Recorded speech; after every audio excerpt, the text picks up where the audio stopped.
Tout pour investir. Investir autrement. Investir autrement dans les objets d'art, les objets qui sont le fruit du travail de l'être humain. C'est ce dont nous allons parler pendant quelques minutes avec vous, Grégoire de Toury. Bonjour. Bonjour Lorraine. Vous êtes expert en mobilier et objets d'art de la maison Agut. Vous n'êtes pas venu les mains vides, vous êtes venu avec une clé. On va commencer cette séquence en décrivant cette clé. Clé de Tarare. Pour ceux qui nous écoutent à la radio aussi, parlez-nous de cette clé. Regardez cette clé, c'est une clé extraordinaire. Vous avez vu son format, déjà c'est un objet qui est absolument remarquable par sa taille. Évidemment, techniquement, il est aussi remarquable. Vous avez du bronze ici, c'est très joli, une belle figure de silène qui repose sur une outre de vin. Et ici, ce qu'on appelle le paneton, qui est en fer forgé. Alors cette clé, c'est une clé qui date de l'Antiquité. Elle a plus de 2000 ans et elle a été retrouvée près de Lyon, dans la ville de Tarare, dans une vigne où des ouvriers travaillaient évidemment la terre.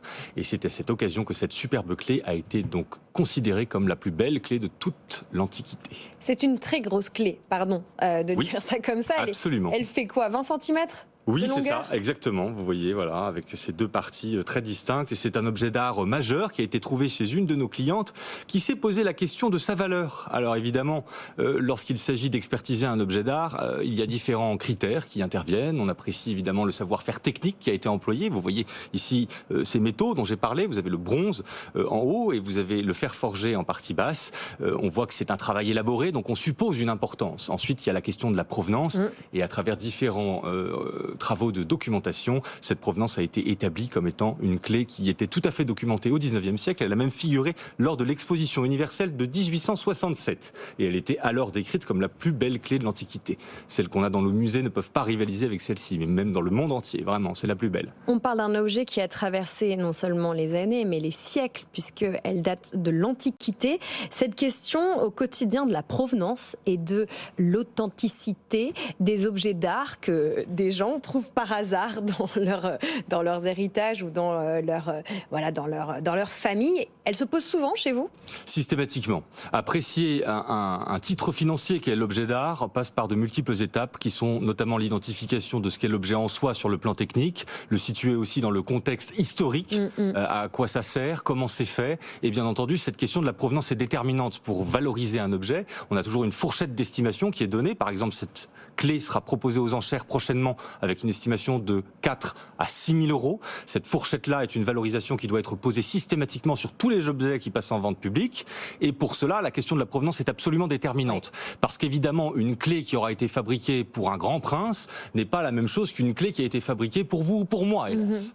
On sait pour qui était destinée cette clé ? À qui elle était destinée ? Malheureusement, on ne sait pas, mais on peut évidemment supposer une importance absolument prestigieuse, parce que ce n'est pas le commun des mortels qui bénéficie déjà d'une serrure comme celle-ci. Cette taille-là, On imagine une villa gallo-romaine au milieu des champs, et c'est donc certainement... mais là, c'est une supposition. C'est quelqu'un d'important, mais c'est certainement un général romain en retraite qui s'est retiré, évidemment, sur les terres gauloises pour y vivre de paisibles heures. Grégoire, vous êtes expert en objets d'art. Qu'est-ce qui vous a amené à ces objets d'art ? Je suis tombé dedans quand j'étais tout petit. J'ai eu cette chance extraordinaire d'avoir été entouré de beaux objets sur lesquels personne n'était vraiment capable de me renseigner précisément. Je suis allé chercher les informations par moi-même. Et cette démarche systématique de l'enquête a suscité chez moi ce besoin d'aller chercher l'information exacte et d'aller renseigner surtout tous ceux qui en ont besoin. C'est cette envie d'enquête qui anime aussi ceux et celles qui viennent participer aux enchères et qui viennent pour acquérir des objets comme cela. Exactement. En fait, ce qui est assez formidable dans ce métier des ventes aux enchères publiques, tel que je le pratique avec la maison Agut, c'est de pouvoir transmettre au plus grand nombre, avec une exposition publique qui précède la vente systématiquement, auquel tout le monde est bienvenu.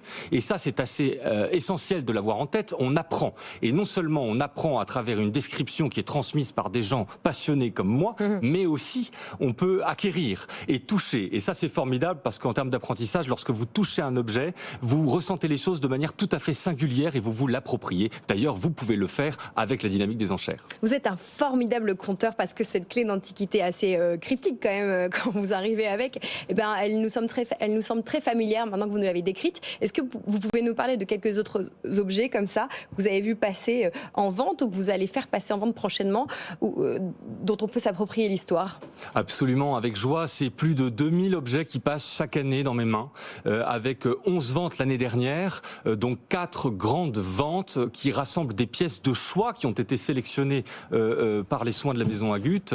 Et vous avez notamment 2 grandes spécialités que vous retrouvez au rythme de ces 4 grandes ventes annuelles, qui sont respectivement les arts dits classiques, avec le mobilier et les objets d'art plutôt dorés, plutôt Louis XIV, Louis XV, Louis XVI, et le mobilier bien entendu, et aussi les ventes dites de haute époque que j'affectionne particulièrement, qui touchent à l'art médiéval jusqu'à la Renaissance. Et donc là, on peut retrouver des pièces qui sont par exemple des émaux. Alors imaginez un peu la photographie d'autrefois, qui se retrouve être peinte avec une technique très très singulière qu'on appelle l'émail peint, donc du sable posé sur une plaque de cuivre qui va être cuite, qui va assembler les coloris et sortir une image à travers différentes cuissons successives. Cet objet d'art est évidemment techniquement extraordinaire et était réservé aux plus grands. Et cet apanage des plus grands se retrouve aujourd'hui dans nos ventes parfois, et on peut en faire l'acquisition, bien entendu. Un émail, des émaux.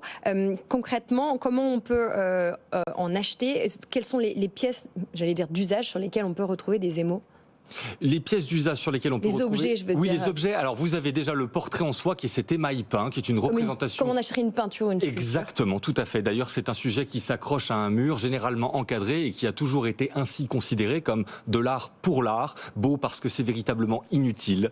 C'est juste beau en soi et techniquement, mais vous avez aussi l'émail utilitaire. On a ce qu'on appelle l'émail chanlevé, l'orfèvrerie Limousine, et l'émaillerie Limousine en est un bel exemple qui s'est exprimé sur différents siècles. Et vous avez des objets d'usage, des calices, des pyxides, qui sont des boîtes dans lesquelles on met les hosties consacrées. Vous avez aussi des reliquaires et des colombes eucharistiques. Donc imaginez une colombe, une jolie petite colombe, à l'intérieur de laquelle on vient placer ce qu'on appelle le Saint-Sacrement, c'est-à-dire le pain consacré et qui plane au-dessus de l'autel de manière tout à fait magique et transcendantale. Ce sont des objets qu'on peut acheter évidemment aux enchères chez Agut.